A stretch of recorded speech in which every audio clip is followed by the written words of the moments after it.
Congress defined disability as a natural part of the human experience and in no way diminishes the right of individuals to participate in or contribute to society. Improving educational results for children with disabilities is an essential element of our national policy of ensuring equality of opportunity, full participation, independent living, and economic self-sufficiency for individuals with disabilities. Congress decided IDEA was needed because the educational needs of millions of children with disabilities were not being fully met. Children with disabilities were being educated in church basements, hidden away in institutions, being educated in debilitating buildings, or not being educated at all. Since 1975, IDEA has been successful in ensuring children with disabilities and the families of such children have access to a free, appropriate public education and in improving results for children with disabilities. IDEA has contributed many positive advancements in educational services for children with disabilities, but there remains a vast area for improvement still. The federal government is responsible for monitoring and keeping states in check with the services provided to students with disabilities. SEAs are responsible for evaluating instructional methods and techniques and student outcomes and assisting districts in reformation and training in those areas if needed. LEAs are responsible for ensuring that local schools are equipped with the needed resources and programs to provide appropriate and accessible education to all students. Schools are responsible for providing free and appropriate public education that is deemed most appropriate to each student and meaningful educational opportunities to all students. Teachers are responsible for ensuring all students are provided safe, unbiased educational opportunities, individualized instructional activities, grade-level curriculum, and a positive and nurturing learning environment. Parents are responsible for advocating for their child and keeping the teachers and schools accountable.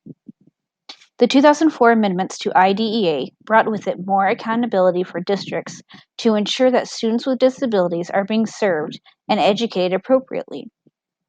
Transitional services were provided for students with disabilities, leaving the K-12 school setting and transitioning to adulthood. A focus on reducing meaningless paperwork that did not add positive outcomes to student achievement, and an increased focus on teaching students and the outcomes of students' learning was implemented. The federal government was assigned more responsibility to assist states in providing appropriate and meaningful educational opportunities to students with disabilities in an effort to increase accountability in this area. Revision of standardized assessments and processes for identifying students with disabilities was also instated to help reduce increasing disproportionality in special education. Education for all children was an early goal in IDEA. In the Ong Dean 2009 reading this week, we read how the Education for All Handicapped Children Act of 1975 targeted multiple forms of exclusion and inequality within education and how that act demanded change for students with disabilities. Since 1975, more accountability for schools providing students with disabilities has been implemented, and more guidelines for districts and states to provide educational services in the least restrictive environments has been implemented. However, even though some greatly needed forward action has been taken, schools still have large milestones to meet before education is truly provided to all students at the most beneficial level available.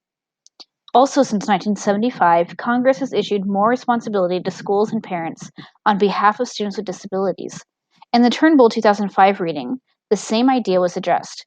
For far too long, a common theme among individuals with disabilities has been the focus on what they cannot do. This has led to learned helplessness, and educators and parents are highly to blame.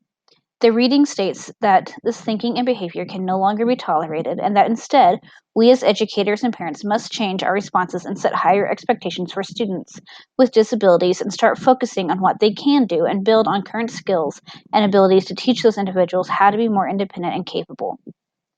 Lastly, the Saylor 2002 reading focused on inclusion efforts for students with disabilities. The 2004 amendment to IDEA focuses intensely on continuously providing more instruction and educational opportunities for students with disabilities to participate in the general education settings. However, much more attention needs to be given in this area to fully meet the unique needs of all students.